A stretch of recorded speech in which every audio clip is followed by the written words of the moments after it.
What up? What up? What up? Welcome to episode 29, man. Rec League Podcast.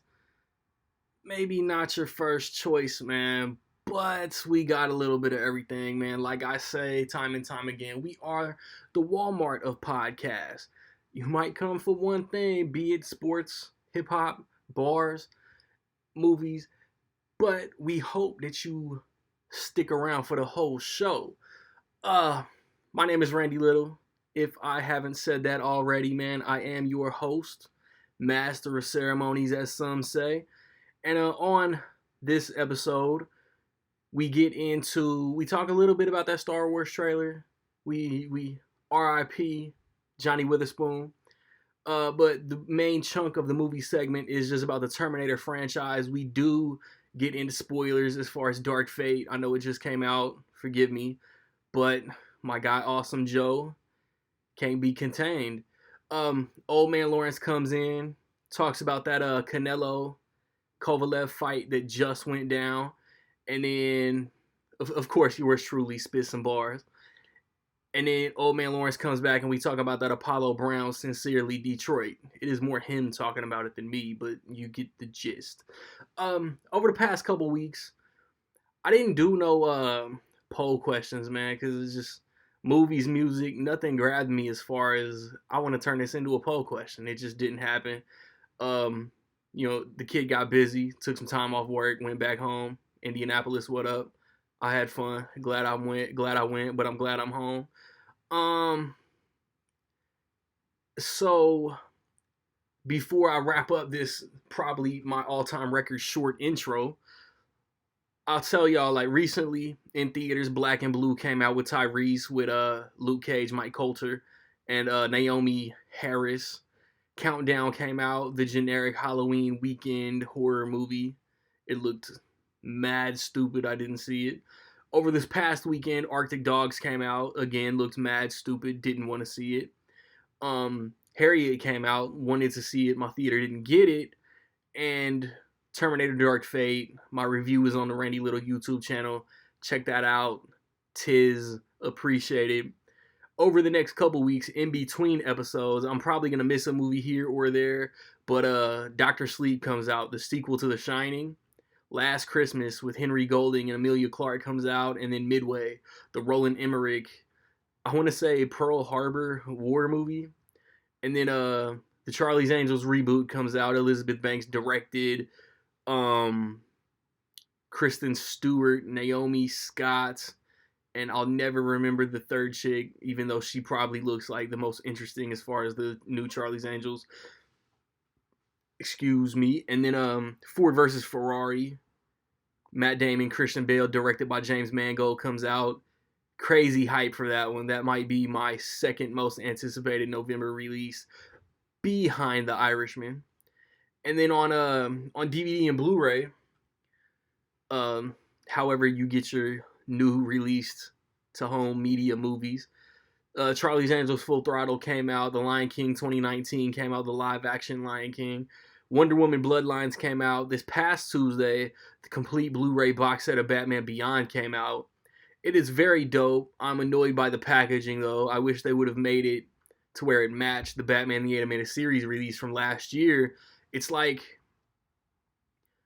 the Batman the Animated Series complete box set last year was a DVD-sized box set made to, like, and it contains like 3 mini like Funko Pop keychain figures. The Batman Beyond is a Blu-ray sized case with a full-size Funko Pop in it, and they don't match, and it bothers me looking at it on my shelf. Over the next couple weeks, a lot of movies come out on DVD, Blu-ray, Vudu, UHD, 4K, like I said, however you get your new movies. The Art of Racing in the Rain, that sad looking dog movie with Milo Ventimiglia and the chick from Amanda Seyfried. That's good, the chick from Mean Girls, Amanda Seyfried. That comes out. Kevin Costner voices the dog, the internal monologue of the dog. Hobbs and Shaw comes out. The Kitchen comes out. Scary Stories to Tell in the Dark come out this upcoming Tuesday. The following Tuesday, We got 47 Meters Down Uncaged. We got the Angry Birds movie 2, the final season of The Big Bang Theory, and likely a complete 12-season box set of The Big Bang Theory come out. Brian Banks comes out, football movie that I wanted to see that didn't come here. The Farewell, Good Boys, The Peanut Butter Falcon come out, and Star Trek Discovery Season 2 also comes out. When I return, I will be accompanied by a panel of movie geeks. Nick Goodman, Awesome Joe, and I already told you what we gonna chop it up about. So stay tuned, man. Rec League Podcast.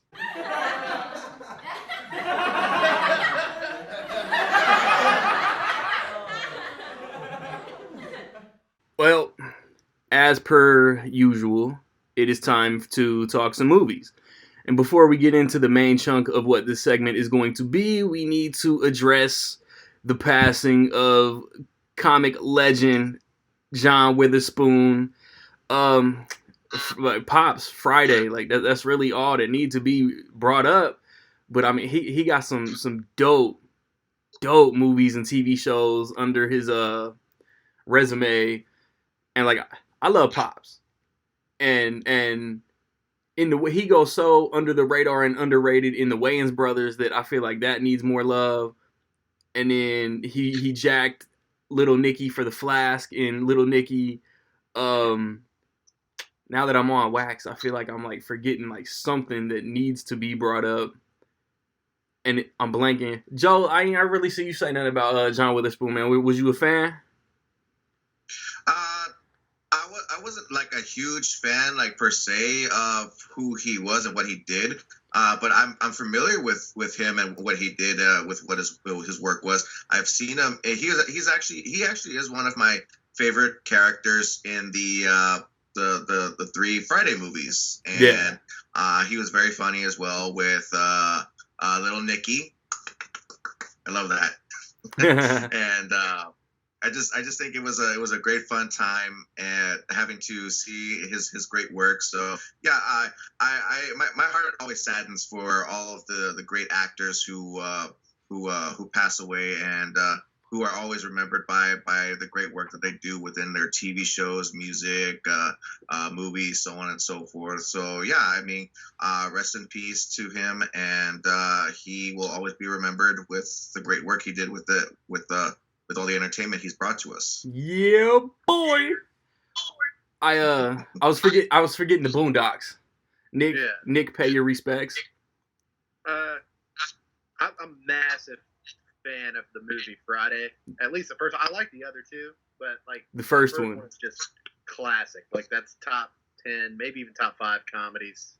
It's one of my top 5 movies ever. Yeah, it's so good, but it's like 25 years old, and that's a movie that I revisit often. Every Friday. That movie differently than like some people just watch it to laugh, which like it's one of the funniest movies ever. Like you can just quote it nonstop, like when he said. But I don't know, like there's just something about the movie and like the underlying theme of the movie is like big, kind of taking responsibility for your own shit. Like it's like time to grow up. Don't blame other people for your mistakes and all that stuff. And like his dad is kind of the center of that story. It's kind of corny, to say, but it's like, he's given that. You still there? At that moment. Oh man, we're having some Skype glitches. You cut out for a second. I'm crying. But it's one of those comedy performances that I think maybe you didn't even think about until he passed away. That it's like, wow, that's like one of the great, iconic comedy performances. Because all throughout, the rest of the movie, Dad is just real silly. Like he's just talking about catching the dogs and doing all that. But he really sells that moment. Like where he gives him the advice. So that's, I think, what a lot of people thought of. Yeah, that's what makes you a man. Now you're a man. And it's like, I don't know, I feel like we've all had that, that one moment, like where we've had to, rethink our shit and be like, all right, am I taking responsibility for my own actions, or am I just going to take an easy way out or make an excuse? But aside from that, he did tons of stuff. Like, I hadn't watched the Wayans brothers probably since I was little, and seeing all these clips, like the Bang Bang Bang song. Yeah, Oh Marlon posted that, right? Like, it makes me want to, and that's probably for the best. Like, that's the silver lining in things like this. Is like, it made me want to go back and watch that stuff. Like, you know, he was on Martin, he was on Fresh Prince. I was like, oh yeah, he was on Fresh Prince. Yeah, that's a classic Fresh Prince episode. Yeah, so it makes me. I didn't watch the Boondocks as much as a lot of my friends did. Yeah, I didn't either. Like, it makes me want to go back and rewatch it. Like, you know, I know it was funny. I guess it kind of sucks to bring up, but I guess they're bringing it back to like HBO Max next year. Mm-hmm. I thought they were doing new episodes. Who knows what the plan is now? Yeah, and that's another thing. Like, it seemed to be like really unexpected, which is just makes it more sad. If you look at his Instagram, which is something else I've just been doing the last few days, he was just so funny. Like, just his little videos that he's just posting on Instagram were just stupid, and they made me laugh. He seemed like he was real close with his kids, so it's just sad. It's just a big bummer to me. Yeah, I think to everyone. Sure. And, you know, too bad we can't get Eric Sigmund thoughts on this. I was really like looking forward to it, but he bailed last minute because he couldn't be in the discussion about Terminator without having seen Terminator. Because we got Awesome Joe in here, and between Joker and The Dead Don't Die, Joe is gonna spoil something. And then The Dead Don't Die. But he did just put up a new Sigma Cinema podcast episode, man. Check that out on Anchor, whatever podcasting platforms y'all can. But a movie trailer dropped last week. Little indie film. I don't know if you guys have heard of it, whether you watching, listening, or y'all two that's on the panel with me, man. It's called correct me if I'm enunciating this properly, Star Wars: The Rise of Skywalker. I don't know if I said that right.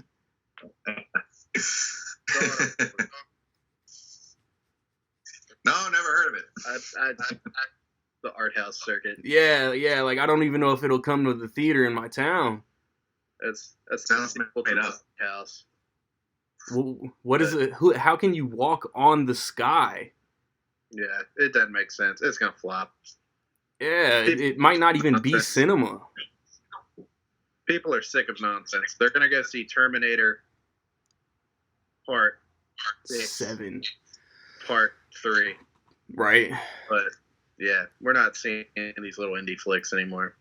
I think Jumanji is going to make more money than this so-called Star Wars. So does Sony. That Jumanji is going to like not beat Star Wars, but I'm like afraid that it's going to do it again and like be like a sizable competition. It's gonna have that crazy box office, but like, and Sony's gonna start feeling themselves green like the next one, which isn't necessarily a bad thing because this one looks fun. But it's funny. And then like maybe like the Kevin Hart sympathy box office, I don't know.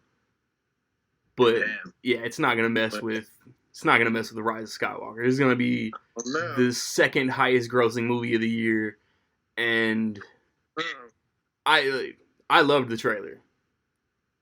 Okay, like I watched it. I watched the little football game, whatever little football game. I don't watch football, but I don't know why I called it little. That was a terrible game.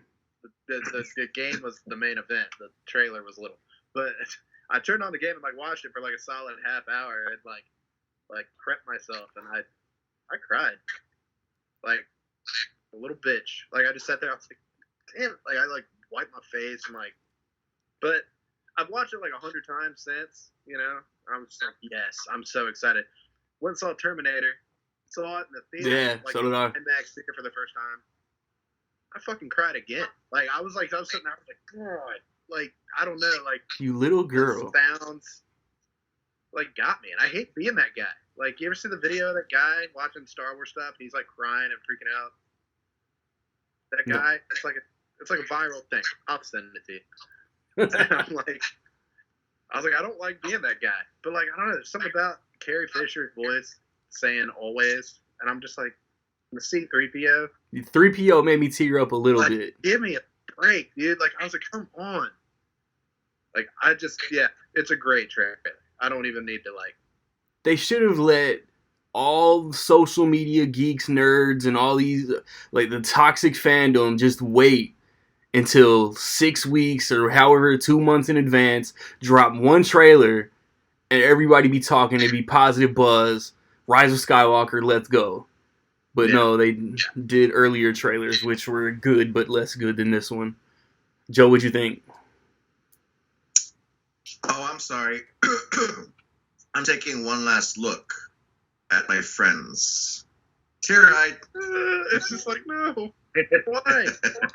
Like, why one last one? What does that mean? Huh? Yeah.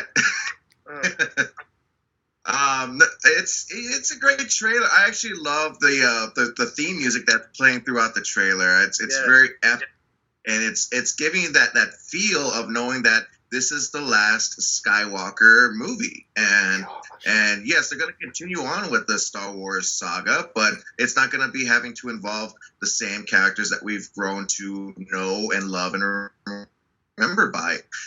So this is going to be a great epic movie. I can't wait to see the Emperor come back.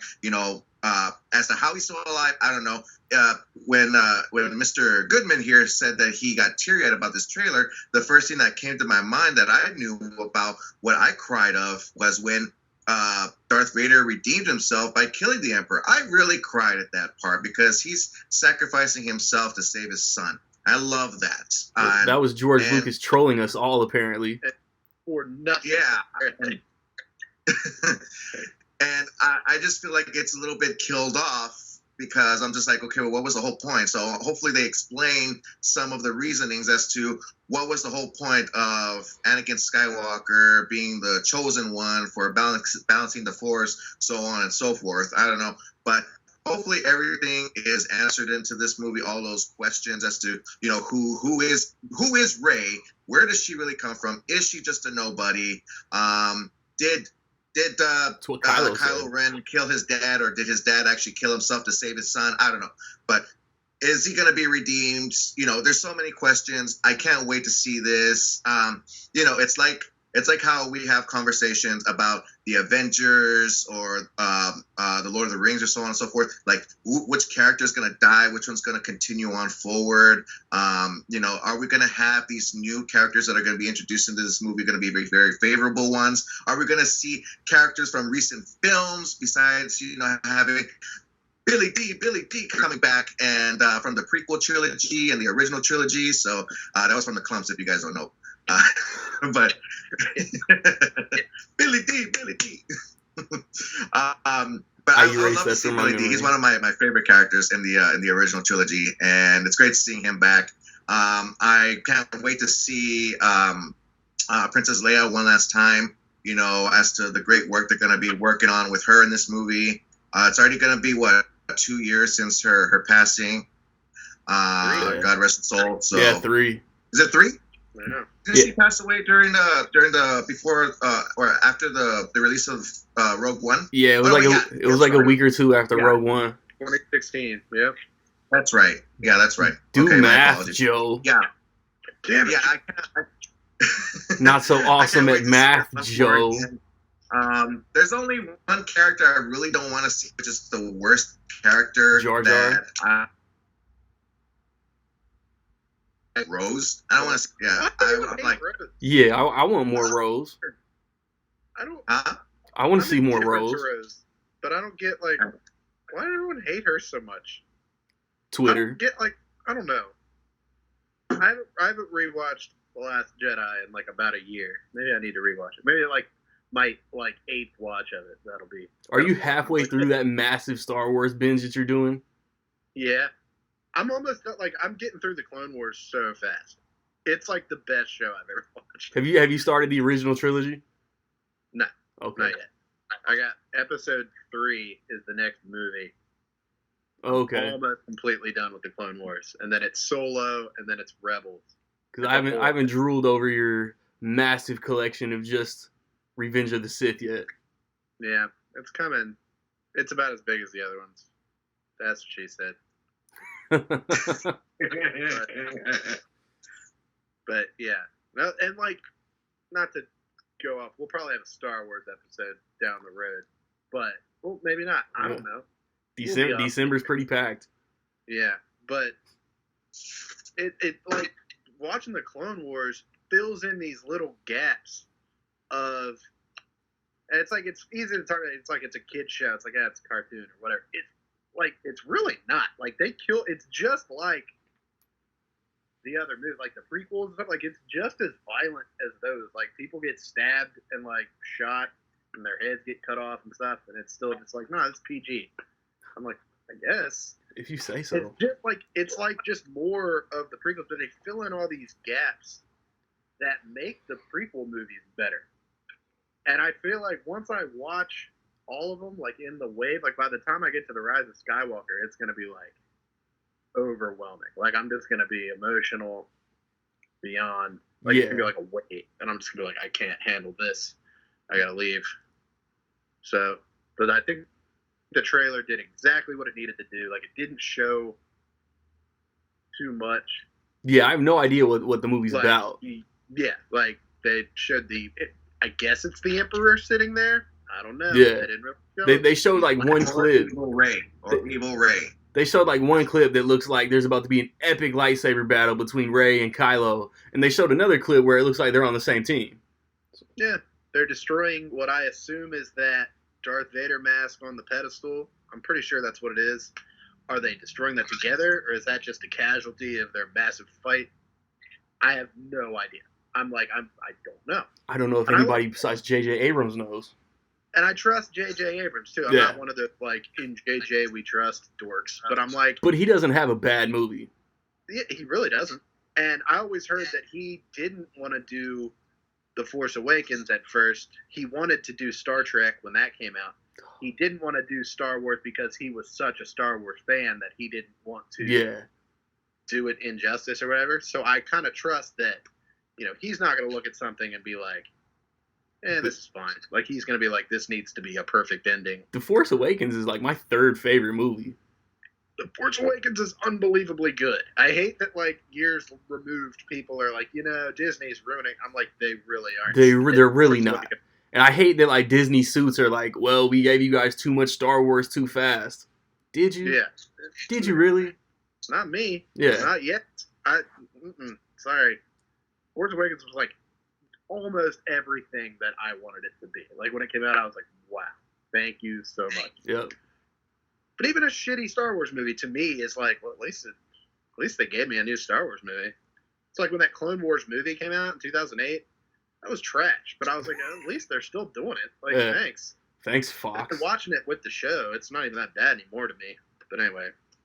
Sounds like me re-binging the Marvel Netflix shows. Yeah. Iron Fist and Defenders aren't that bad if you watch them all together. Yeah. Are you guys already subscribed with Disney Play to watch The Mandalorian? No, I'm waiting for the bigger ESPN Plus, Hulu Plus package. I'll just probably find it the day they launch and have to wait like 10 hours to pay. I guess I should. I haven't thought of that, but I haven't done Disney Play either as well. I mean, I really want to. I'm really curious as seeing how it's going to work out. And I mean, we're getting The Mandalorian popping up on there. I'm really excited to seeing that, and along with all these Marvel TV shows that are hitting, what were they? Scarlet Witch and Vision, Falcon and Winter Soldier. Huh? WandaVision. There you go, WandaVision. Yeah, Loki.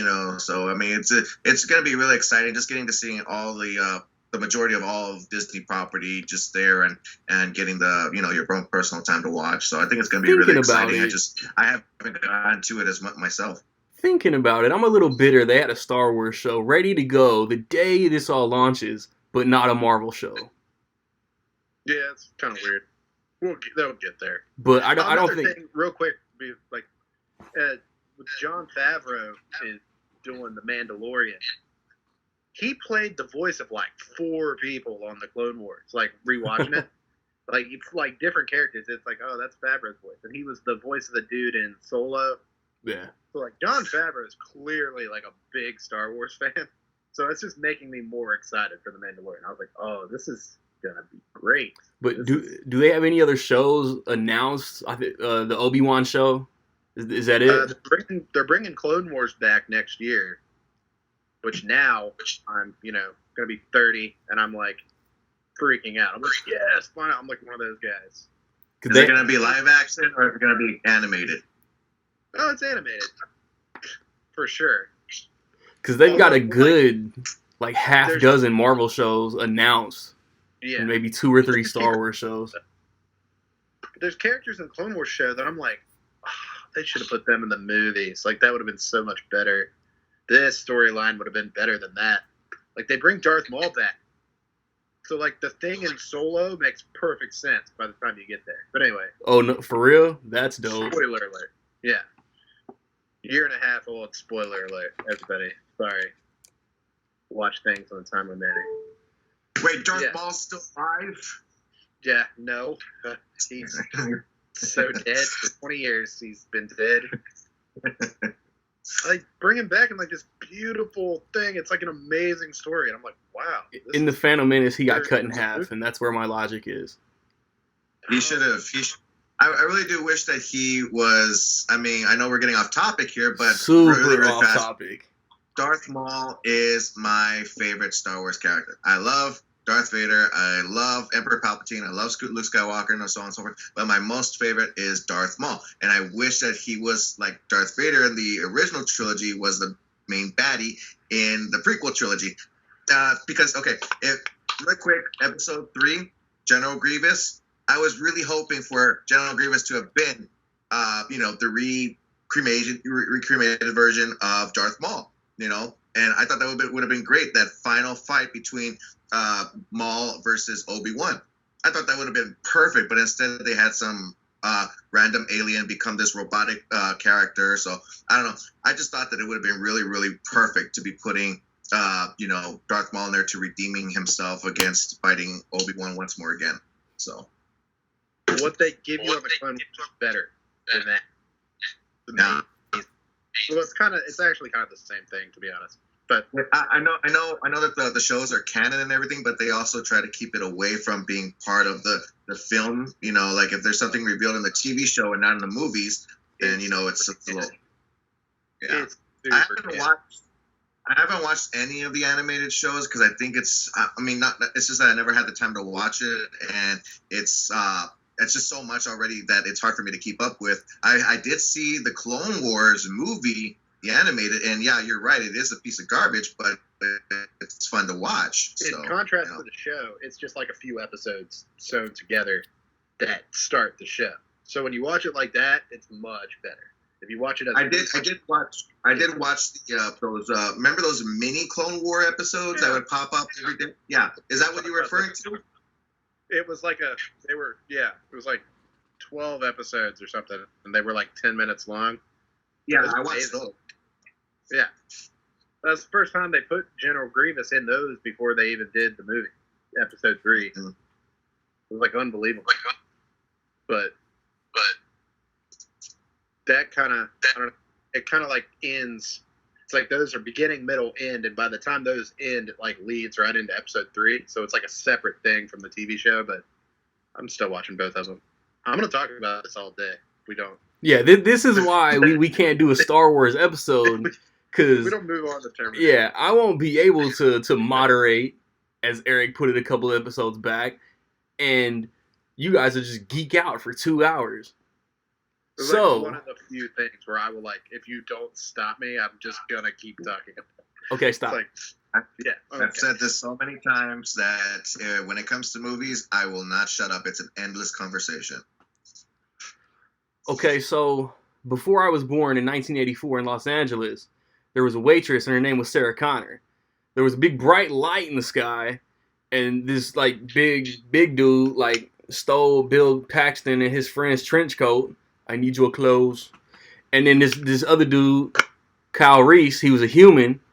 He jacked some Nikes. He dragged a bum's trench coat. Took a sawed-off shotgun from the cops. He was supposed to protect Sarah Connor. 6 movies later, we get Terminator Dark Fate. I'm gonna let Joe start, man, because in like me and Joe in the Facebook Messenger, he has some interesting takes on the series that I need Nick to hear. And before he even starts, I'm gonna just say it out there. There is no holds barred. If you haven't seen Terminator, go to the next segment or watch Terminator and come back because we talking about everything. We spoiling it all. Joseph, the floor is yours. All righty. Spoiler alert, everybody. Here we go. There's a spaceship and the dead don't die. Yep, that's it. Anyway. No, Sarah Connor, she's really a man. Spoiler. Yeah. I was talking about the movies that you liked more than other movies in the series. I know. Let's see. Well, okay. How can I start this off? I will admit, Terminator 3 does suck, but it is entertaining to watch. There's a lot of laughs in it, but it doesn't stay to the same true persona of what Terminator 2 was. It was trying to be its own Terminator 2 and taking it forward to another direction. So, but it's not my favorite. I think it's one of my least favorites, of course, amongst others. And then we go to Terminator Salvation. We all thought that this was going to be the future war movie that we were going to get. Apparently not. It became something completely different.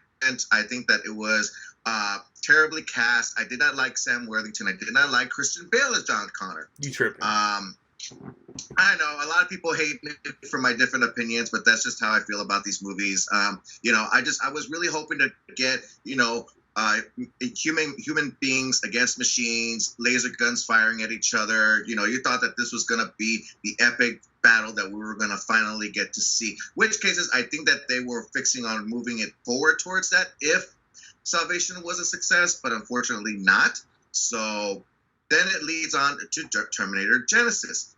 People are going to hate me for saying this, and Randy hates me for saying this, but I don't hate anybody. I know, but I know. Terminator Genesis is my favorite Terminator movie of all. I know.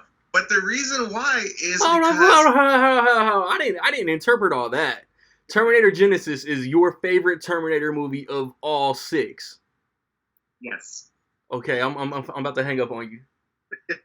I know. A lot of people hate me for saying the this. The most blasphemous movie opinion I may have ever heard. I enjoy Terminator 1. I enjoy Terminator 2. But Genesis, I remember I went into that theater. I watched the movie. I was excited. I was really excited getting to seeing Arnold coming back, getting to see Arnold versus Arnold. It's just phenomenal. I mean, I loved the idea because I'm huge on sci-fi action and adventure, and Terminator is one of those. I love timeline movies, and Terminator is one of the biggest knowable ones. But Genesis used the Terminator timeline, and it became toilet paper, and like they tried to. What I interpreted Genesis as Days of Future pasting the Terminator movies, and they took away the good Terminator movies, and that was my beef. And everything they did with John Connor in Genesis, that was my beef with Genesis. I will admit that they should not have gone back all the way before to erase the first 2 movies. I think that if they were going to be going back in time, we should have gone back in time to being its actual Terminator 3. Okay, so I would be in agreement towards that, and I can understand why a lot of people very much dislike this movie. But for me, like I said, I remember going to this theater, watching it, and as soon as the movie was over with, I remember leaving the theater. Are you all right? It's angel dust. It's angel dust, Holmes. Yeah, I'm good. Fuck you. What's this? But I remember walking out of the theater, and the first comment that I said about this movie was, "This is today's Terminator 2." And I know that's not everybody else's comment, But for me, that was my first reaction that I felt about the movie when I left. I enjoyed it very much. I loved Jason Clarke's John Connor. I really did. I hate that they revealed that he was the villain of the movie in the trailers. On the poster. I really did love how John Connor's or the way that Jason Clarke portrayed John Connor in the movie at the beginning of the film, and I'm like thinking, this is the way I pictured John Connor. I really did love how the way he stood up, he gave this hopeful speeches to influence all of the human resistance to do this final battle, which of course they did. There's laser gunfights going on, there's big explosions. I'm like, this is great, I love it.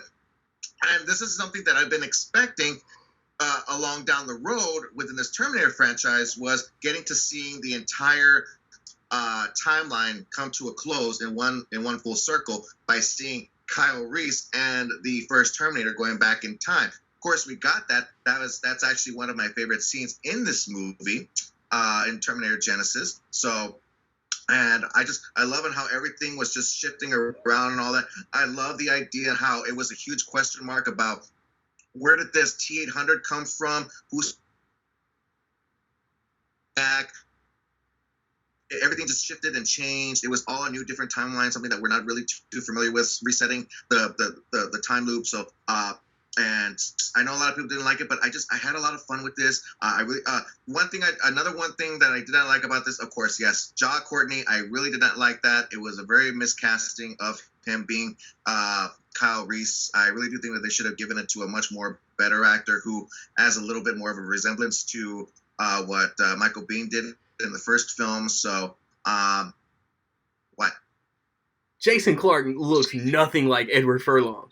It's like Nick Stahl in Rise of the Machines kind of looks like Furlong. Bale kind of looked like Furlong. Jason Clarke looks nothing like these dudes. There was when Terminator 3 came out and I saw Nick Stahl, I didn't even know who Nick Stahl was. I didn't even know how Edward Furlong looked like all grown up. And I actually thought that Nick Stahl was Edward Furlong. But before we got all hyped up with the internet and stuff, of course, I looked it up and I'm like, okay, that's not him. So, but I thought it was a great resemblance, and but for me, it didn't work out. He seemed too wimpy. He didn't seem so uplifting. He seemed very down on himself, not very encouraging. And I guess that's a little seed, to grow with how the Terminator was just like, basic psychology is a homo with teens. And, he's teaching him how to become this leader. So I don't know. But I did not like Kristen Bale's John Connor. I mean, and even after I came up with that decision, even before when I found out about his total outbreak in the production of Terminator Salvation, which I think was a massive, misuse of it.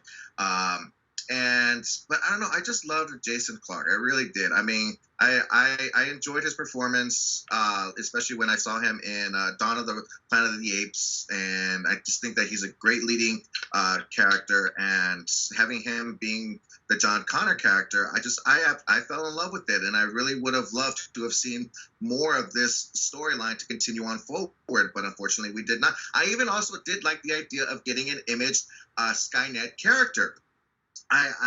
Because Skynet is always mentioned within the conversation, but never giving us a mental image of who Skynet really is, and just getting to seeing a full mental image of what this character is like now. It's just like, okay,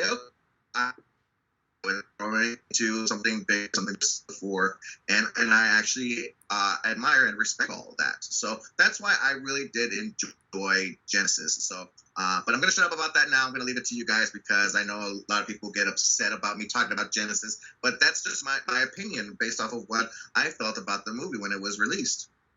See, man, like now to put it solely on the Dark Fate, like I'm one of them dudes. Like I see what's on screen, and then I process it, and like in the moment, and it's like this movie took a little bit from like every other Terminator movie, and then like having that like subsidiary system that Skynet or whatever it is in Dark Fate uses to take over. That's one thing that I didn't like in Genesis, and then it did that, and then like Gabriel Luna was like part TX Part T1000. I thought that was dope.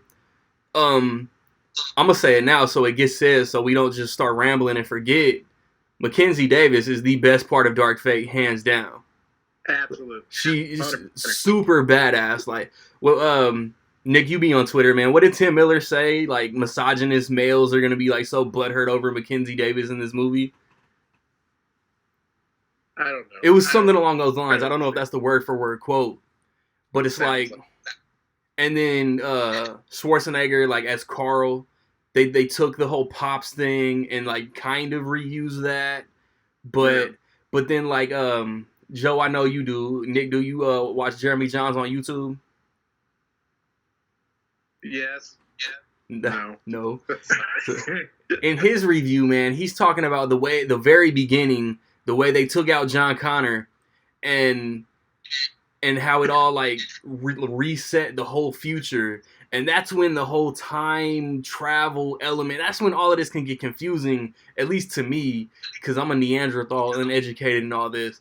But if John Connor dies after Terminator 2, and he also said that the de-aging or the stand-in or whatever it was, however they put John Connor on screen at the very beginning, he should have looked a little more like American History X Furlong than identical to Terminator 2 Furlong, because there's like a 3 to 7 year age gap in there. Yeah, 5-year age gap. And then if you come back and you kill John Connor, he effectively doesn't lead any resistance, doesn't send back Kyle Reese. The original movie never happens. The second movie never happens. So there's no need for him to die.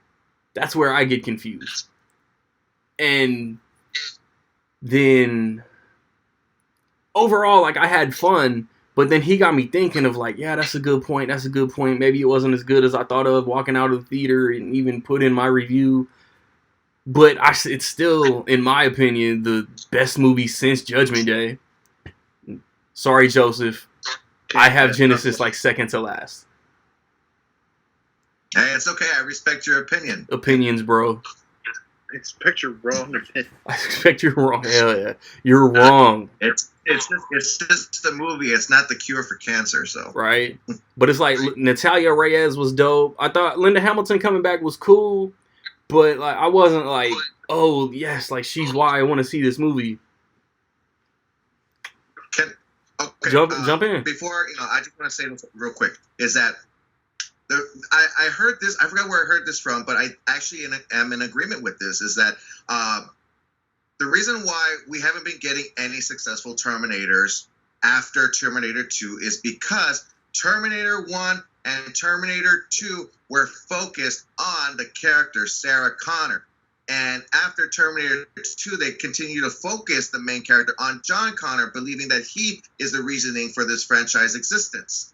That's not the case. We were leaning it towards Linda Hamilton's Sarah Connor, not Emilia Clarke's Sarah Connor from Genesis. No, we're focusing on Linda Hamilton as to where her story takes on forward. And that's where Dark Fate comes into play and becoming that third installment into the actual Terminator Circle line. And when it came to the beginning of Terminator Dark Fate, I am in agreement that I loved the de-aging. I was easily astonished by what I saw when we got to see 1991's Sarah Connor, young Sarah Connor, and little Edward Furlong. They looked so realistic. This looked like as if it was shot within that back in that day. And it was just so amazing. Arnold's de-aging was a little off. You can actually easily tell that it was a little fake, but it's still realistic.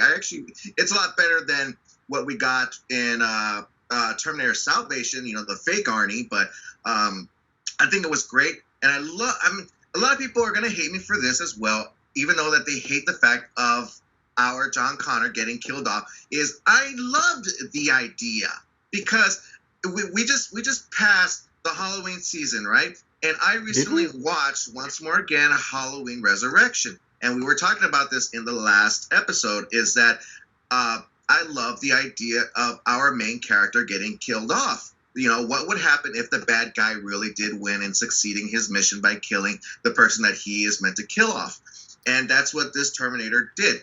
and I loved the idea, and because it felt very much down to earth. Because in reality here, the hero doesn't win every single day. It made me feel like it was real, and I went along with it, and I felt like that it was leading towards something. And of course, at the ending of the movie, Sarah, she lost her child, and then Danny, the Natalia Reyes' character, she lost her family. So in which cases, Sarah got her child back, but instead of losing her son, she lost her son, but she gained a daughter with the same destiny that her son had, raising him and bringing her up to becoming the new leader of the resistance. So that's what I got out of the movie. And also another thing, I know I talk so much, but the thing is that the thing is that the way I look, the reaction that I got when John Connor got killed off was that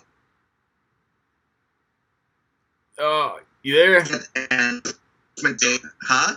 My connection's messed up because you got sketchy. Okay, are we good? Yeah, you're good. Keep going. Okay. I heard it. Okay, so Sarah Connor and John Connor, they completely wiped out Skynet and the Judgment Day that we know from Terminator 2. Defeated it, okay? So, I know you said something earlier about Kyle Reese going back in time, so there's really no meaning. Where is Kyle Reese within this time anyways? But there's no reasoning for Kyle Reese to go back through time.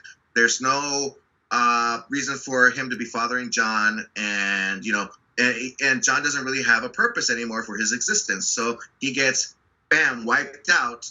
He's still a part. He's still a part of that future, because you erased everything.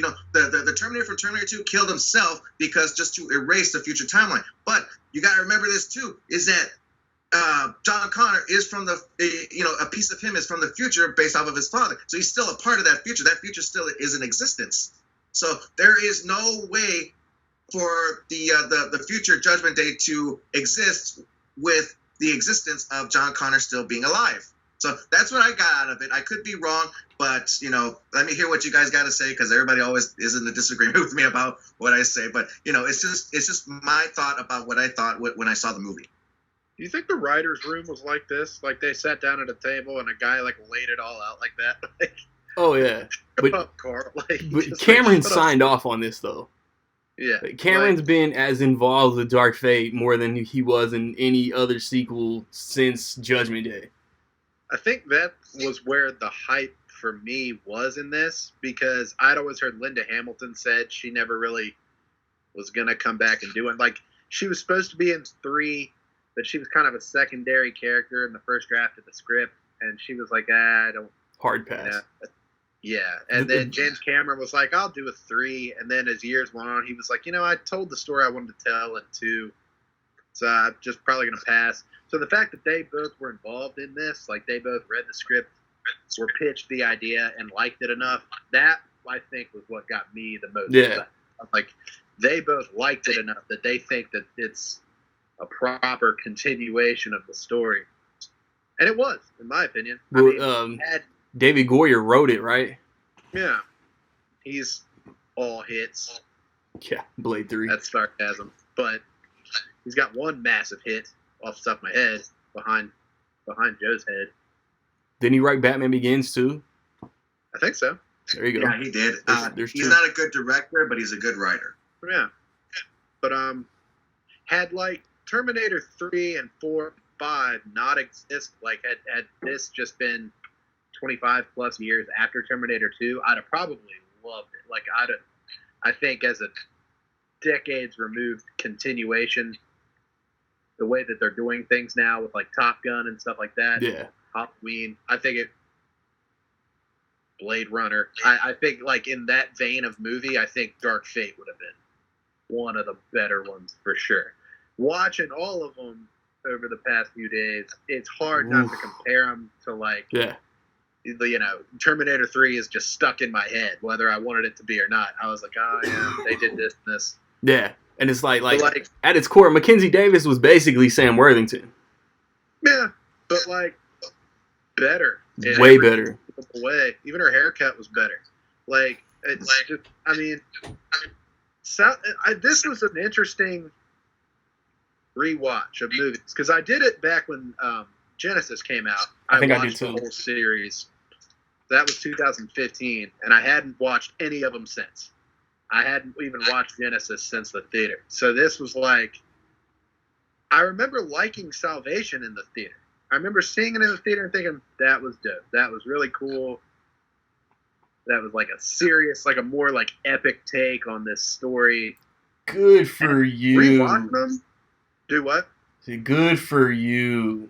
Yeah, like I remember that. I thought that was hilarious. Like that, like I don't know why. I just never was bothered by that. I just thought it was really funny. I didn't know until like a year, maybe 2 years ago, that was like behind the scenes of Salvation. Yeah, no, I remember because he's like, I'm trying to do a scene with Bryce, and you're getting in the fucking way. And I was like, oh, that's so funny. Like, I don't know why. I just think it's hilarious. Like, just, I don't know. Stop getting in the way. Because Joaquin did a similar thing for Joker. He didn't freak out, but there's that little clip that circulated where he's talking to a cinematographer guy. You haven't seen it? It's when he's in his apartment building. I was too busy having negative thoughts. Yeah, they played it on Jimmy Kimmel, and he was like surprised by it. I guess he hadn't seen it, but it was when he was in the apartment building with his shirt off, and he was like talking to a cinematographer guy. Yeah. But anyway, like rewatching them all, Salvation is just a drag. I'm gonna agree with Joe in the sense that like I don't think Genesis is the best movie, but I saw it in the theater. I remember thinking it was fine, but as soon as I left, I was like, was that stupid? I was like, was that really dumb? Probably. So I was worried that like rewatching them, I was like, Genesis is gonna be hard to get through. Like, it's a lot of fun. Like I was sitting and watching and entertained by all of it. And like Salvation was really the only one that I watched and I was like, there's just nothing fun about it. They're like taking it so seriously. I'm gonna break it down. Like rewatching the first two are as close to perfection as any movie can get. And like the humor, like one wasn't that funny, but it didn't need to be. Like it was sci-fi horror. It was great. Yeah, it was Judgment Day. Like, because there's a kid involved, you know, they had to, like, you know, he's teaching him how to be a little human and adapt and all this, and my CPU can blah, blah, blah, blah, blah. You know, the humor was, like, perfectly injected in Judgment Day. And then watching Rise of the Machines, you know, talk to the hand, bitch. I need your clothes, blah, you know, whatever. Like, from jump, Rise of the Machines was like, okay, this is, like I said in the Instagram group chat, Rise of the Machines is a dollar store Judgment Day to a T, and the humor was so forced and unfunny. And then like Salvation comes along, and yeah, it's McGee, but like I liked Bale as John Connor, and I liked Bryce Dallas Howard, and it was more serious, and it wasn't at all funny, but I liked watching it more than Rise of the Machines. I'm sorry, fuck me. Oh, and then is it because Salvation? Is it because you liked it because it's not like how all the other ones are dealing with time travel? You know, where an evil Terminator is going after somebody and another Terminator is protecting. And yeah, the plot did try something different. It was set in the future, and then there was that's what I was gonna say. Like Genesis kind of did the whole.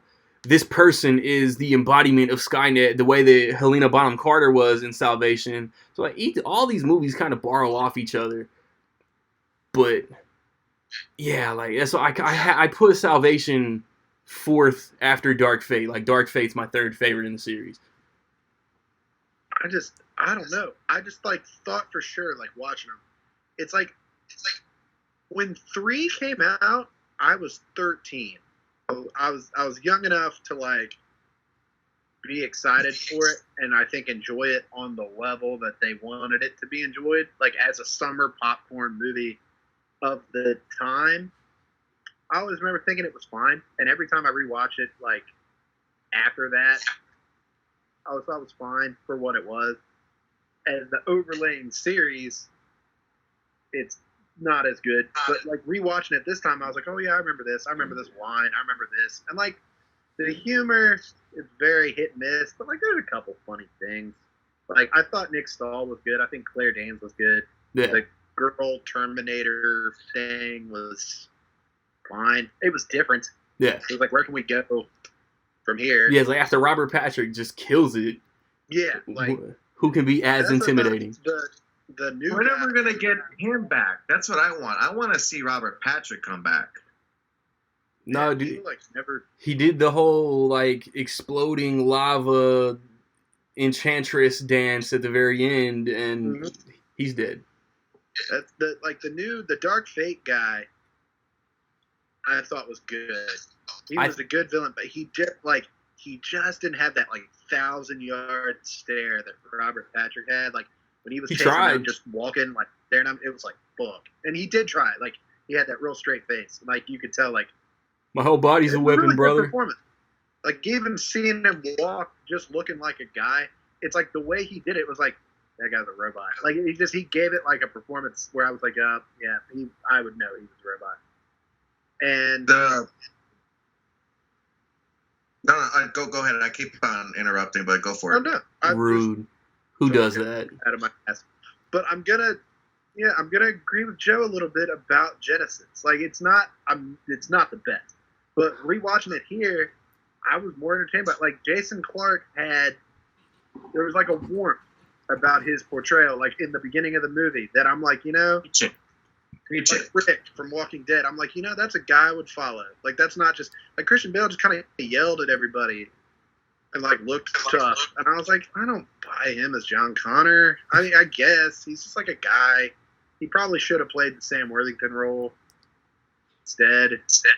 I heard that's like he insisted on playing John Connor instead or something like that. He was feeling himself after Batman. Yeah, but I don't know. Salvation has a good cast. Like Anton Yelchin, Common. I kept watching it, and I think I knew Dark Fate was gonna be better about like 20 minutes in because every movie has a car chase, and Terminator 3 has one real early, and I don't really give a shit about it. With the crane. Genesis has like 2 or 3, and I just didn't care about them. Salvation had one, and they're like shooting stuff out of the cars, and I was like, this is boring. But, like, the car chase in Dark Fate is really good, and then it leads to that road, like, face-off. So I was like, this is already, like, trying to grab my attention. But I feel like whoever was running Warner Brothers in the mid to late 2000s was just like, McG, listen to me and listen good. Don't make Charlie's Angels. Don't make Rise of the Machines. Make the Dark Knight again.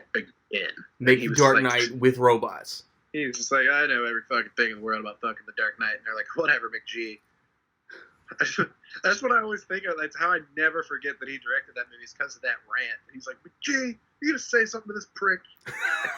McG's just like, I didn't see what happened. Like, the world to me. McG. But and then they were like, what was it? We Are Marshall was goodish.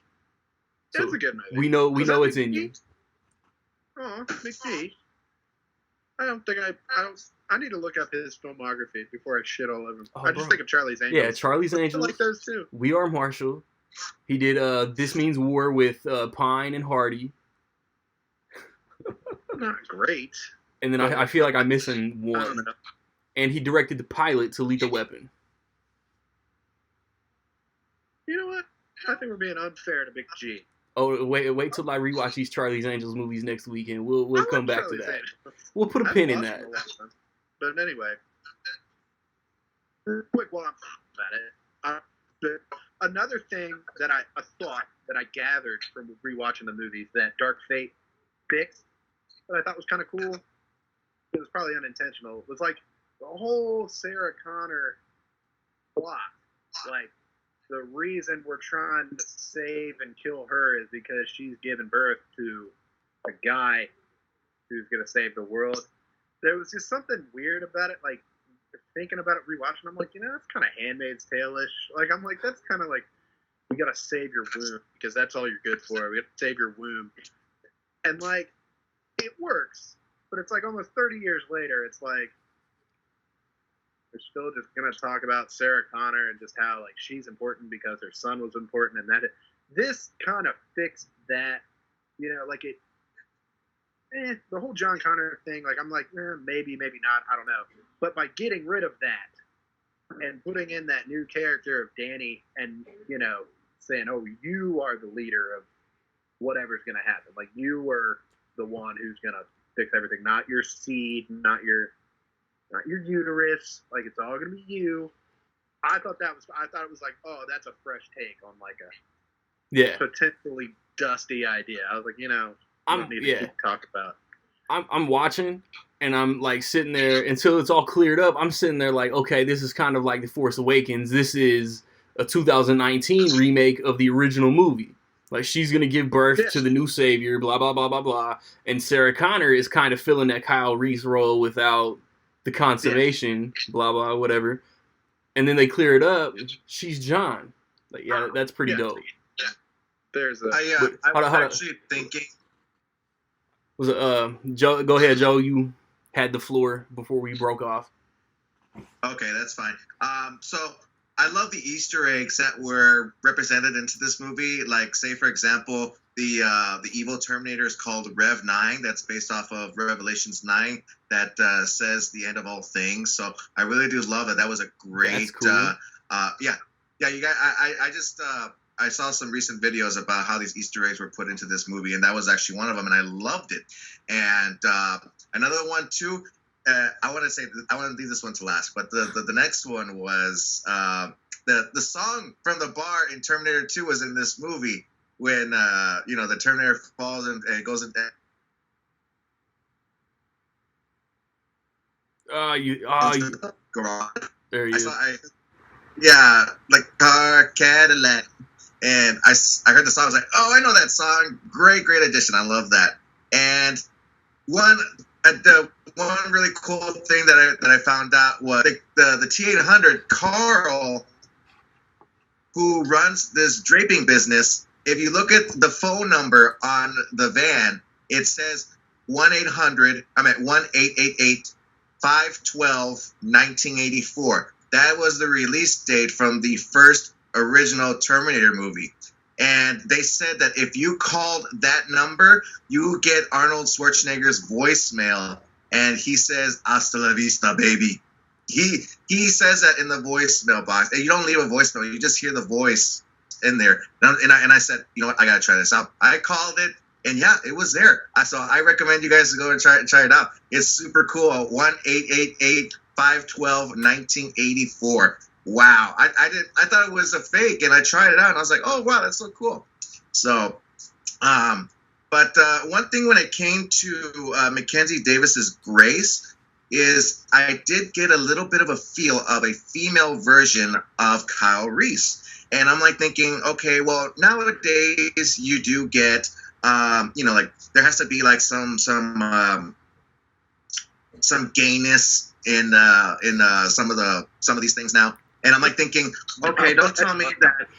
Wait, don't tell me that Grace and the Danny character are gonna be lesbians. Like they're gonna fall in love with each other or something. And I'm like thinking, please don't let that happen. But thank God that didn't happen. So I was actually thinking, because Grace seemed a little bit too mannish for me. She didn't seem as feminine as how we all know with what Kristanna Loken did with her TX character. So, but this one seemed a lot more, down to earth, more, very strong, masculine, and everything.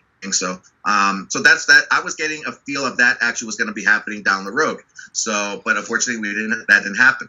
And then the reveal of how Danny Ramos's character was not the Sarah Connor, but the John Connor.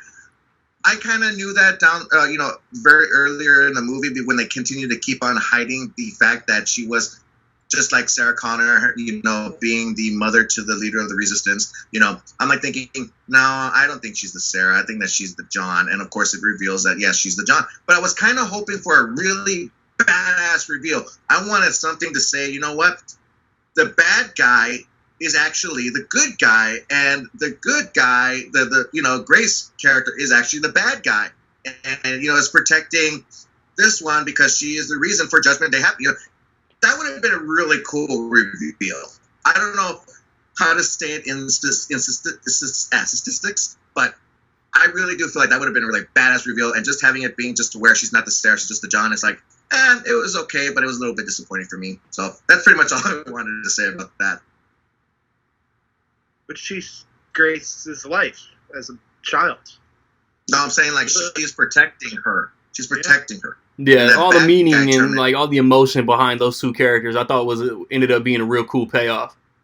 Yeah, I thought so too.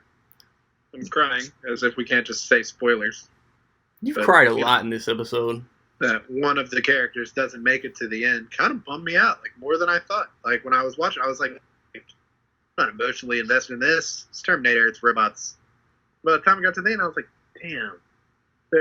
I will say there's two characters that, meet their demise at the end of the film. And I was more upset at one than I was the other. I was like, that makes sense.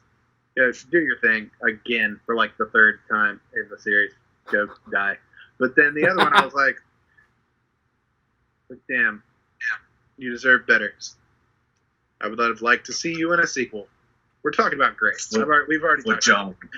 For John. Yeah. If they're still listening after all the spoilers, they've brought up. So Grace dies. I warned them before the start. They know we're spoiling the movie. I was thinking, like, throughout the whole, I was like, if they make this into a trilogy or they make sequels, this little ragtag team, pretty fun. Carl, Sarah Connor, Danny, and Grace. It's kind of a fun. Well, I wonder how they're going to be explaining and how if Arnold Schwarzenegger comes back in another Terminator movie, is it going to be the same to where, he's 72 years old, so they're gonna do the whole thing where which of course is one of the great additions to Genesis that I love. But also was the human tissue; it ages. So and they use that also in Dark Fate. So and I thought it's a great explanation, and I'm pretty sure they're gonna be using that in future films if Arnold decides to keep on coming back to these movies. It's something Randy and I talked about. Yeah. In the chat.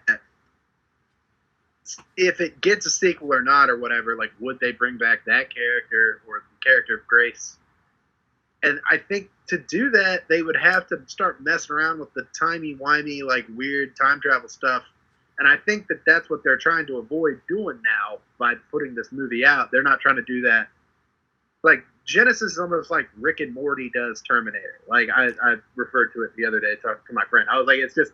They sent somebody to just screw it up, and then the whole thing, it's like, well, what if we did this and did this timeline and this universe, we did this. And it's a lot of fun, but I think with Dark Fate, that is what they're trying to avoid now. They're like, we're trying to make it less complicated, even though with the John Connor thing, they made it more complicated. My idea for Dark Fate 2 is Linda Hamilton meets Emilia Clarke. So that'd be wild. Bale meets Jason Clarke. Okay, you can't be here. It's like, put all the movies in one. Because, There was an episode of Family Guy where Brian and Stewie, were time traveling, and then Brian and Stewie kept coming back and killing the other Brian and Stewies, and they were like, who are you? And it's like, I'm you. Don't go in there. And they're like, no, who are you now? It's like, no, I'm you. Don't listen to that one. And that's what Genesis was, almost. It was like, they just threw shit at a fan and did what stuck to the wall, and, it's not good, but it's fun. I'll be damned if it wasn't entertaining. But I think that's what they're trying not to do now. So I think to bring Arnold back, that's kind of a moot point. It's that I don't think it's going to make a ton of money. Yeah. It's kind of sad. That's where I wanted to go, man. Like, bringing Linda Hamilton back from the director of Deadpool. Cameron is the most he's been involved since Judgment Day. They had all the elements they needed for like a $50 million opening at least, and it seems like this might not even crack 30.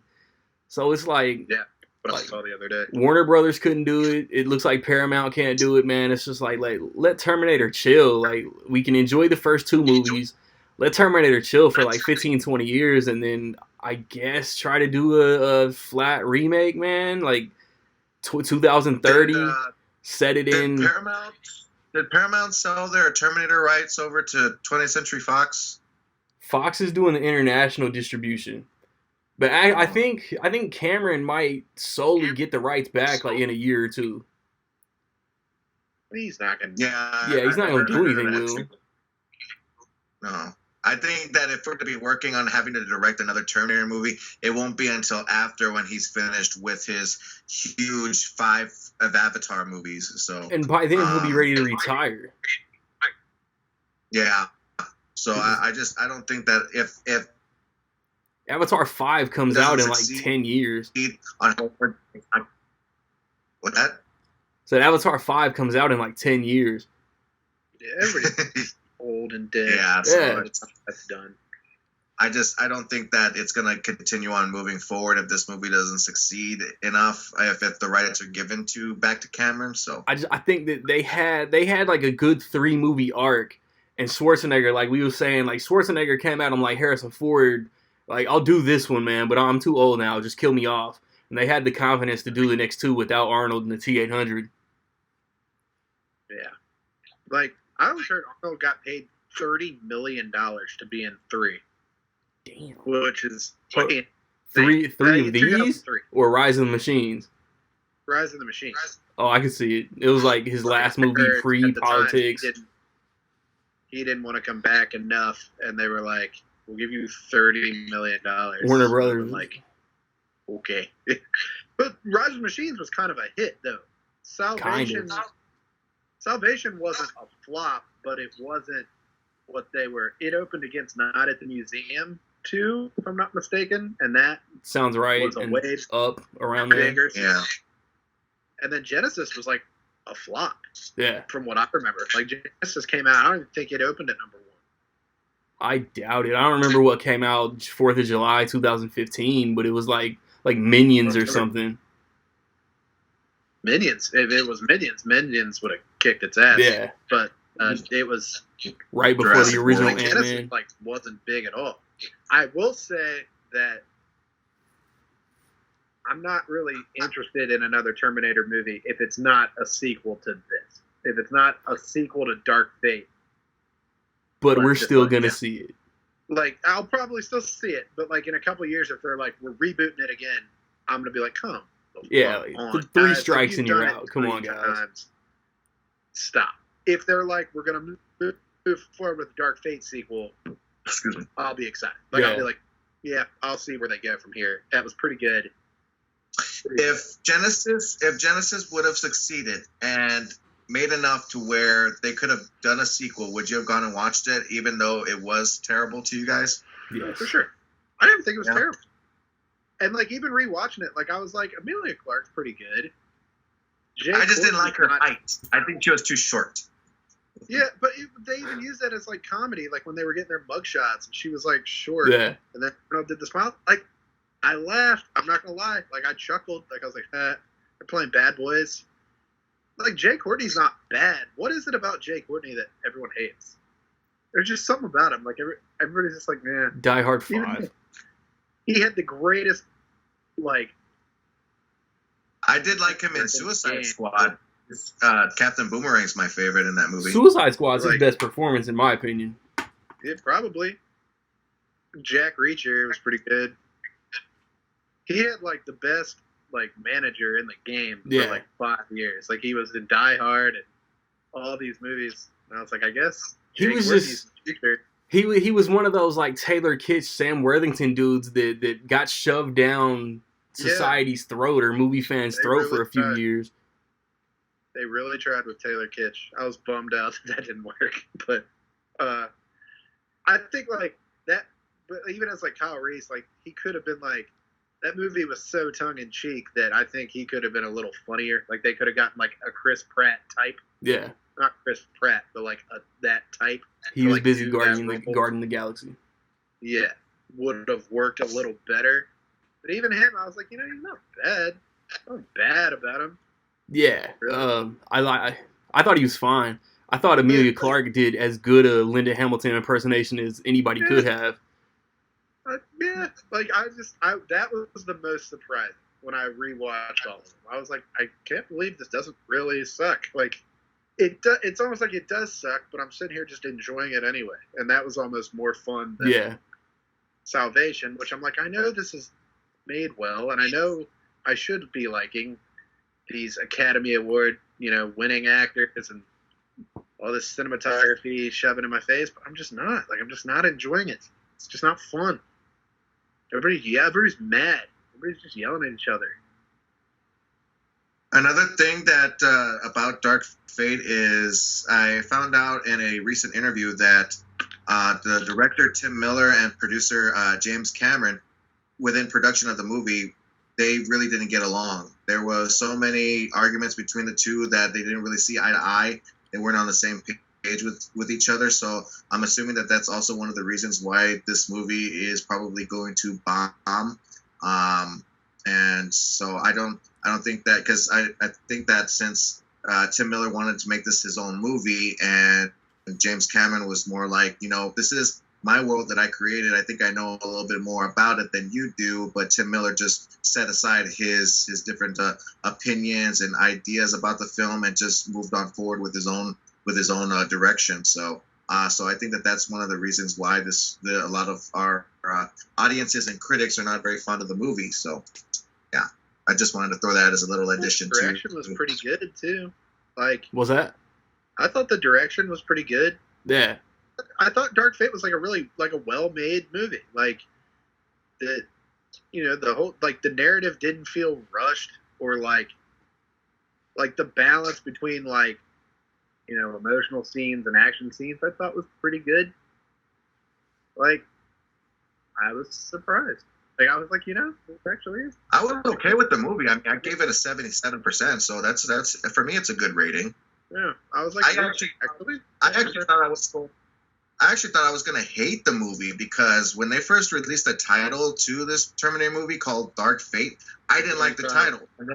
And then when the first trailer first came out, I didn't even like the trailer. It didn't get me excited to say, "Oh, you guys already won me. I'm gonna buy my ticket right away." I mean, I wasn't in that level there. I mean, I'm like, okay, yes, I will watch the movie when it releases, but I'm not really that excited for it. It's not my most anticipated movie of the year. So, no. I saw that first trailer in front of every movie. I got so sick of that with the Bjork song, like the slow remake of the Bjork song. I was like, I hate this. It was in front of every movie. It was in front of Rocket Man. It was in front of Spider-Man. It was like every single movie I saw. Yeah, that was a group chat topic for a while. Some trailers cut out like all the rounds going into the Rev 9's face on that plane. Like, I forget where I saw it and I forget where I didn't see it, but some of them cut it out and some of them kept it in. I think in front of it, they played a Terminator thing, and they completely cut it out. And I was like the movie this won't be violent. Can't handle it. Yeah.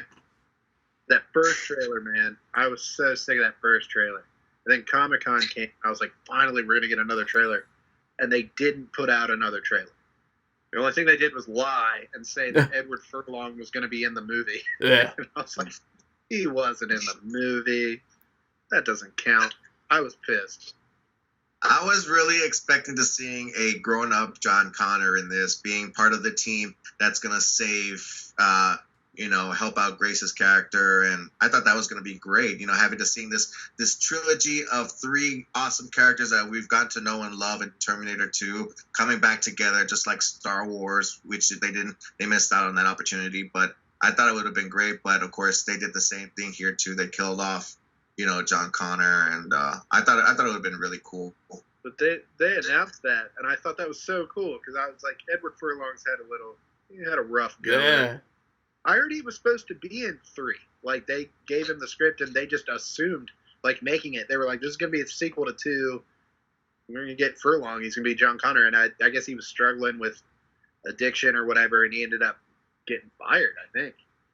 And it's just, I don't know. They made that announcement, and he seemed stoked about it. Like, he made an Instagram, and, like, his Instagram seemed really, like, he was stoked to be on the Comic-Con circuit. It'll come out in a few days that he did film something that got cut. Yeah, it'll be like, guess I wasn't beefed up enough or something.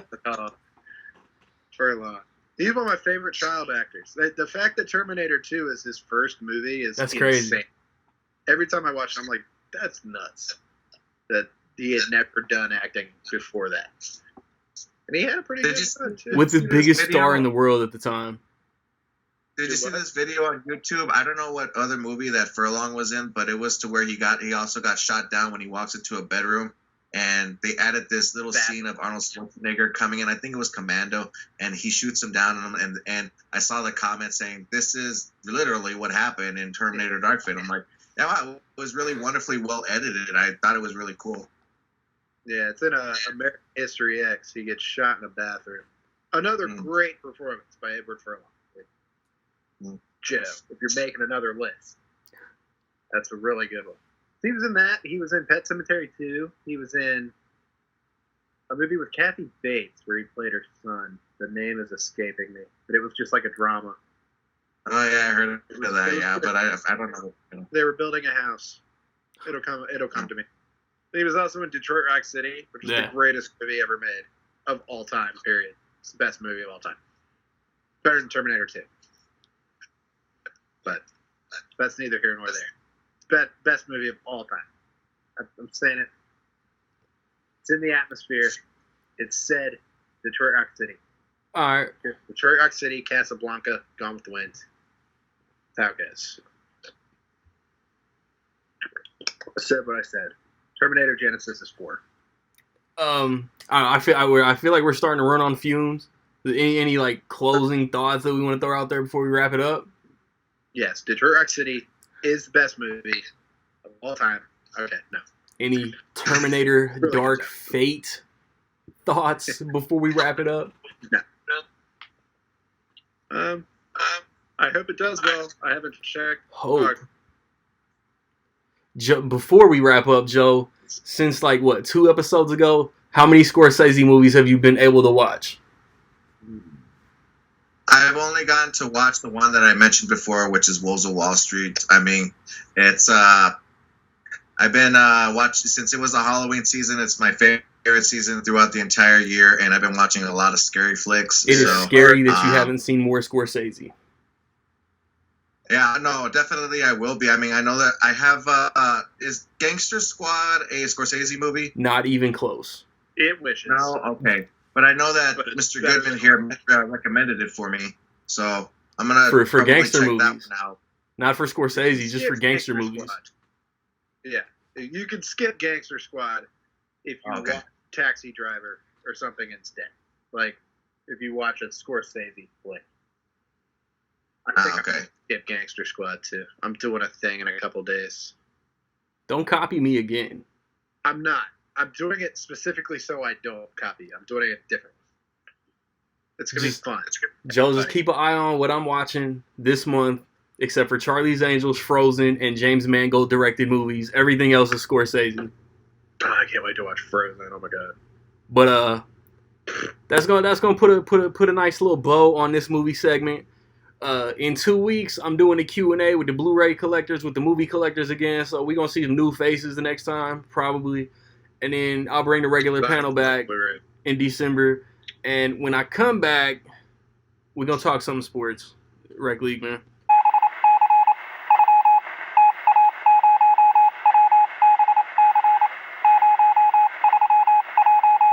As promised, I cooked up something for sports. My guy, Old Man Lawrence, is back. Y'all know him. Y'all love him. I wanted to bring him on and have him talk about that boxing match last night, man. That Canelo Kovalev fight. Only thing I know about it is that it started mad late and everybody was butthurt on Twitter. And so who won? How'd it go? How did the sweet science play out? All of that. Well, you're right. It started super late. And my time, the fight ended at 2 o'clock in the morning, which thanks to daylight savings ended up being 1 o'clock in the morning. But either way, I had to work this morning, so I was super pissed. Oh. They announced Saturday that they were going to wait until the main event, Nate Diaz versus the I can't UFC. remember the other guy's name. I'm not a big UFC guy, but they announced that they were going to wait until the main event of that card was over before they started the main event of Canelo versus Kovalev. And it initially when they said it, it kind of made sense. I was like, okay, I get it, because I know the Zone is a subscription-based company. They want those subscriptions. Yeah. They're not really a pay-per-view company. You could sign up for a month for $20, or you can get the whole year for $100, which comes out to like $8 and some change per month. So I get they're trying to sell subscriptions. So I kind of understand why they didn't want to compete with the UFC, but at the same time, like, it was mad dumb because that shit took forever. Like the UFC Ryan Garcia fight ended quicker than I think most people expected. It was like a 2.5 minute fight of the first round, and it was done. Yeah, so it was. I think it was literally an hour and a half before Canelo and Kovalev walked just out. Chilling, restroom breaks, concessions, everybody in the arena just chilling. Yeah, I'm not even a fan of UFC. I'm really not, and I was forced to keep pulling up Twitter just to see when this shit was ending. Yeah, just so I can have an idea of when the fight was going to start. It was so bad that the MGM Grand actually put the fucking fight, pardon my language, put the fight on in the arena so people could watch it because they just got tired of sitting there. Like, it was dumb. It was so dumb. But the fight itself was a really good fight. Well, I know a lot of people are upset about it, but I thought it was a good fight. Canelo won with a knockout in the 11th round. Do you work the body like I was guessing? Yeah, not really. He that was, you could tell that was his game plan. He was trying to go to the body, but he couldn't find the range. Kovalev was keeping him at bay with a stiff jab that he's known for. Canelo couldn't really find his groove for his body attack, but he did hit him with some clean body shots, and the whole entire match, Sergey Kovalev was aware of that. Like, he was avoiding, like, he was on his back foot a lot, backing up. Anytime Canelo got in range, he'd throw out that jab, one or two punches, and like he's getting out of range. So Canelo got kind of creative in the middle rounds, changed his game plan up, and started attacking upstairs, and was able to get the knockout. Everybody was saying that Kovalev took a dive, like it was rigged, it was set up. Man, if you watch that replay of that knockout, my man is out cold. He is knocked out cold. Either, if it was rigged, he's got to be the world's greatest actor. Like, for real, there's no way. Oscar in his future. It's just a bunch of casual fans who tuned in, and it was a big deal about the UFC thing. So I think it's just a huge shitstorm of people being already upset and tuning in. Bunch of 2019 knee-jerk reactions. Yeah, it just, no dive. Nobody was paid off. Was Kovalev a little past his prime? I mean, it's obvious, but he's still, there's weight divisions for a reason. My man Canelo jumped up 2 weight classes and won in impressive fashion. I mean, from what you was telling me while I was up there, because as I mentioned multiple times already on the pod, I went back to the crib. I went back to the circle. I went back home. It's not like these two dudes from what you was talking about got too much respect for each other to cheat everybody like that. Yeah, I mean, they kind of trained at the same camp for a little bit. I want to say like 5 or 6 years ago, something like that. But I mean, boxers, it's for as many boxers as there is, like, it's still a small community. Like, a lot of these guys, they cross paths in sparring, training, whatever. But yeah, so they're pretty good friends. A lot of people are upset that they were like taking selfies together, like pre-fight and all this other stuff. Oh, like, yeah. There wasn't no trash talk, but I mean, it's just mutual respect between two good fighters. If Kovalev would have won, this fight probably would have put him in the Hall of Fame, and Canelo is undoubtedly on his way to the Hall of Fame. So I mean, you had 2 potential Hall of Fame fighters going into this fight. But it was the couple rounds, early rounds of a filling out process. I thought Sergey was winning the fight on the points, and it actually came out after the fight that most of the judges had Canelo up, which I thought was kind of bizarre. And then you get into the whole thing of Golden Boy and Canelo, buying off the judges or whatever, the whole conspiracy theory. Yeah. Which he has. He does get some questionable cards, some scorecards from the judges. I'm not even going to lie. I won't even front there. But that was a good fight, man. He jumped up two weight divisions, and his power carried well, man. It was very impressive. He knocked his ass out. And like I said, Ryan Garcia, the fight before that, the co-main event, he got his man out of there in like 2.5 minutes, something like that, 2-minute point in the first round. Got him up out of there. I thought that was going to be a really good fight, but it turned out to be over. My popcorn wasn't even done popping yet, and the fight was over. Seriously, like, it was bad, man. And then there's a women's boxing match, one of the first matches that went to 3-minute rounds. That was a slugfest. That was a really good fight. It was a gnarly ass cut from a headbutt. Stopped that early. Went to the scorecards. Then there was a card on ESPN Plus as well. That was pretty good. I haven't had a chance to watch it yet, but I got it. I'm gonna go back and check that out here soon. Heard that was a pretty good card. But yeah, lots of good boxing on this weekend actually, and it's gonna be, man, the next couple weekends we got some good fights coming up. That's what's up. Yeah, over the next couple episodes, I don't know. Unless something huge NBA, NFL happens, I'll probably bring you back and talk about those again. Man, there's like I said, there's a couple good fights coming up, and man, I was pissed, man, that it took so long. We had talked about it. I want to start doing reaction videos as soon as fights are done. That's kind of something that I've been flirting with the idea of doing.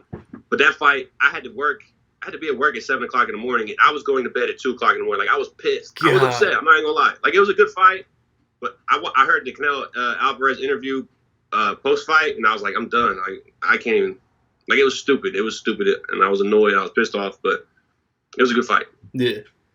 Yeah, we about to flip this right quick. Old man Lawrence going to stick around. We're going to talk about that Apollo Brown album that just dropped. Rec League, baby.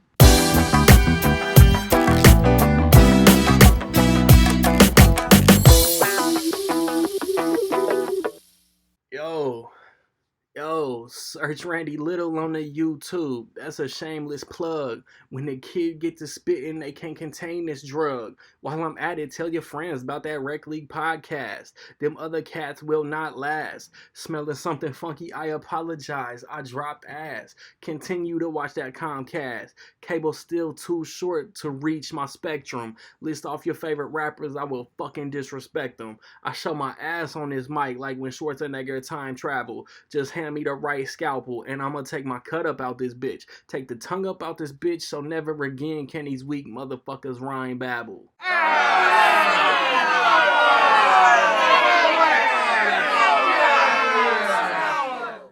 And man, we about to wrap up this episode, man. Rec League Podcast, episode 29.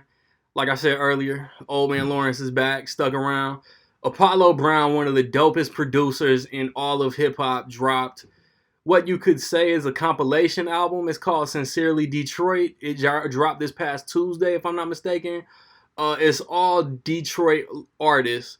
So a lot of them, from what I understand, from what I could tell, are like unknown dudes on the national spectrum. Like, there's no Eminem, there's no Big Sean, there's no like poppy Detroit artists on here.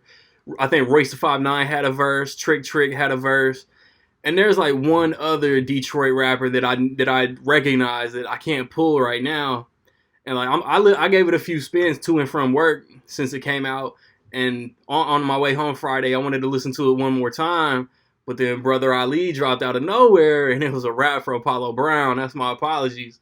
What'd you think about it, man? I know you was hyped for this release.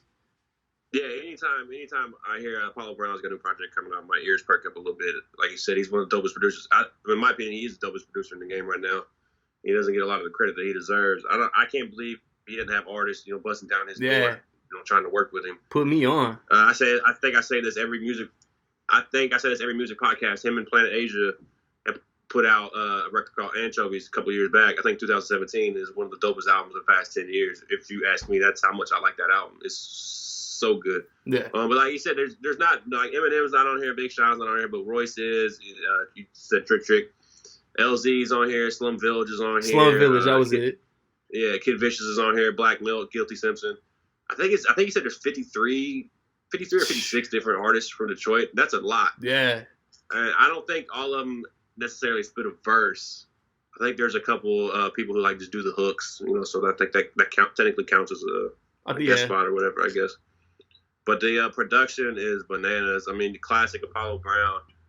Man, this album, the more and more I listen to it, the more and more I love it. Like you said, Brother Ali came out, and also Gangstar dropped an album.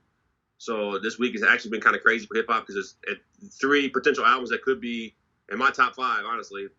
But I just haven't had a chance to spin them all, give them all their all due credit. But as of right now, the 3 that just came out, I've spun the Apollo Brown the most. And it's probably my favorite. I like that Gangstar a lot. I've only listened to the Brother Ali once. I haven't had a chance to go back. I haven't got all the way through it again. But this Apollo Brown, man, my favorite track on here, and it's hard to pick because I think there's 21 songs. There's a lot of tracks. I think there's an intro. It's technically not a song, so I think it's 20 songs. My favorite one on here is "Oh Lord." Man, that first verse. I think the first verse is "Fat Father." Man, that's one of the dopest verses I've heard in a long time. Man, that shit is so dope to me. There was so one if you guys verse. Check his album out. There was one verse maybe like halfway through, maybe toward the end, where dude like dropped like multiple different Star Wars references. As soon as I heard midi-chlorians, I was like, whoa. Yeah, see, that doesn't pop out to me. That's a standout verse to me. So that's what I'm saying. With this album, like, there's so much stuff going on, and there was 2 other releases that came out. Like, I'm gonna be catching up. Like, honestly, I gotta go through and listen to that Brother Ali thoroughly. I still have to thoroughly listen to this. We most definitely talking about that Ali next episode.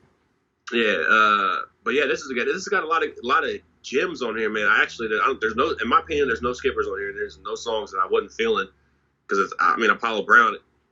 I mean, he could have anybody rapping on his beats, and I'm just gonna vibe out to the production. But I mean, everybody for the most part did their thing on here. It was really dope to me, man. But yeah, that off top, man. Oh Lord, track number 11. Check it out. That first verse is one of my favorite verses I've heard in hip hop in a long time. Longevity with Trick Trick, that's dope. Commas and Apostrophes is a really good song. Yeah, hell yeah. Dominance was one of the lead singles with Kid Vicious on there. That was a real dope song. And then, of course, we got the what was the other one? God Help Me. Yeah, that was a stupid dope track. One of the singles on there. Overdo It, where he sampled that classic. Don't let me do it too, because that's a dope ass track on there. Yeah, Apollo Brown, man, solid. Right now, I say it's a 4, 4.5.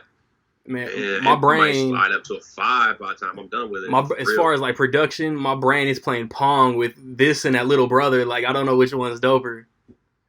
Those are my top 2 right now.